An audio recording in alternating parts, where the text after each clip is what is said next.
देखिए, गौरव गोगोई साहब ने कहा नो अलायंस विद AIUDF। तो किसने कहा आपको हमारे साथ अलायंस करने का? आप झूठ मूठ यूडीएफ पे इल्जाम लगा रहे हैं। आप बोलते हैं कि सांप्रदायिक पार्टी है इसलिए हम यूडीएफ के साथ हम अलायंस नहीं करेंगे। भाई, अगर हम लोग सांप्रदायिक है तो 2021 में हमारे साथ यूडीएफ के साथ अलायंस करके आप लोगों ने बहुत सारे फायदा उठाया। जब राज्यसभा में आपको जरूरत पड़ी तो यूडीएफ का वोट लेके रानी नरा को आपने राज्यसभा में भेजा, मैंने खुद वोट किया।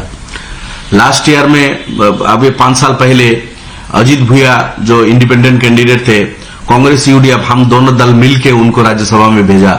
अगर हम लोग खराब थे, सांप्रदायिक थे, जो हमने अजीत भुइया को वोट किया, आपने क्यों किया? तो यहां ये हुआ।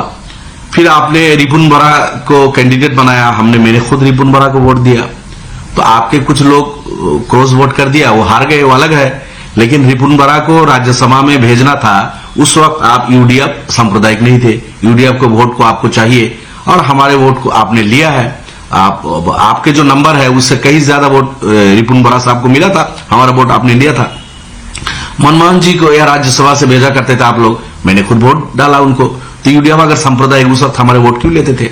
प्रणब मुखर्जी जी जब राष्ट्रपति के कैंडिडेट बने, वो आके खुद हम लोगों से मिले, यहाँ जो होटल में ठहरे हुए थे। फिर उन्होंने हर पार्टी से मिलने का जो ख्वाहिश जाहिर किया, हम लोगों ने भी उनसे मिले।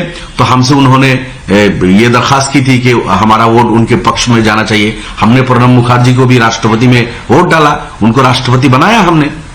तो इस तरह जब आपकी जरूरत पड़ी हमारा वोट ले लिया। आपके पिता तरुण गोगोई ने तो अजमल साहब से हाथ जोड़ के 21 में गठबंधन कर लिया था।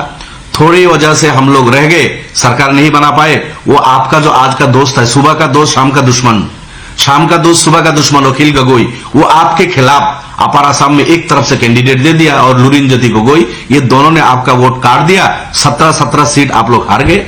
10-12 सीट अगर ज्यादा आपको मिलती तो आपकी हमारी सरकार होती 21 में। लेकिन अखिल गोगोई और लुरिन गोगोई बीजेपी के इशारे में आपके खिलाफ कैंडिडेट देके क्या किया, बीजेपी के होके काम करके आपको हरा दिया। वो आपका दोस्त है, अभी सुबह दोस्त शाम को दुश्मन। लेकिन आप खामखा यूडीएफ पे इल्जाम मत डालिए, आप अपने घर का खबर लीजिए। हाँ, अगर कांग्रेस को सरकार नहीं बनानी है, कांग्रेस अगर ये सोच रहे हैं कि 26 में हमें सरकार नहीं बनानी है, हमें 31 के लिए सोचना है, तो बहुत ही दुर्भाग्यपूर्ण बात होगी। कांग्रेस को चाहिए था ये सांप्रदायिक बीजेपी आसाम का बहुत नुकसान कर रहे हैं। लोग उकता गए, लोग परेशान हो गए बीजेपी से। लोग चाह रहे हैं कि बीजेपी को भगाना है, लेकिन भगाने के लिए ऑपोजिशन को तो स्ट्रांगली आगे बढ़ना पड़ेगा। लेकिन कांग्रेस, अगर आपका अभी भी अहंकार खत्म नहीं हो रहा है, अभी भी आपकी जिम्मेदारी वही मनोभाव है, आप अगर ये सोचते हो कि अकेला लड़के आप बीजेपी के साथ कुछ कर लोगे, तो ये तो आपके साथी भी कहते रहते हैं कि अकेला हम कुछ नहीं कर पाएंगे, सब मिलके करना पड़ेगा। तो मिलके किसके साथ गए आप? अखिल गोगोई, लुरिन गोगोई, जो कल बीजेपी के होके काम किए थे। और अखिल का कोई भरोसा नहीं, सुबह है या शाम नहीं है, शाम होगा तो सुबह नहीं होगा, कोई भरोसा का आदमी है नहीं। और आप यूडीएफ को झूठ मूठ बोल के किनारे कर रहे हैं। इसका मतलब कांग्रेस का बीजेपी के साथ कोई गठजोड़ है अंदरूनी तौर से। आप लोग खुद सरकार बनाना नहीं चाहते, ये अफसोस है, दुर्भाग्य की बात है। हम लोग चाह रहे थे कि सब मिलजुल के फाइट करके बीजेपी को आसाम से हटाए, लेकिन कांग्रेस का ये इच्छा नहीं है। खैर, हम अकेला इलेक्शन लड़ेंगे, हम आपके सामने हाथ भी नहीं फैलाएंगे।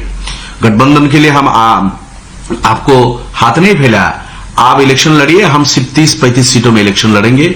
बाकी 90 सीटों में 95 सीटों में आप लोग इलेक्शन लड़िए और जम के लड़िए। बीजेपी के हाथ से अपर आसाम, इसी तरह उत्तर बेल्ट, इसी तरह बीटीएडी इलाका, Karbi Anglong, Dima Hasao, tea tribe belt, इन सब इलाके में जो बीजेपी के हाथ में जो सीट्स हैं, उनको आप लाने की कोशिश कीजिए कांग्रेस, फिर फायदा होगा, नहीं तो क्या होगा।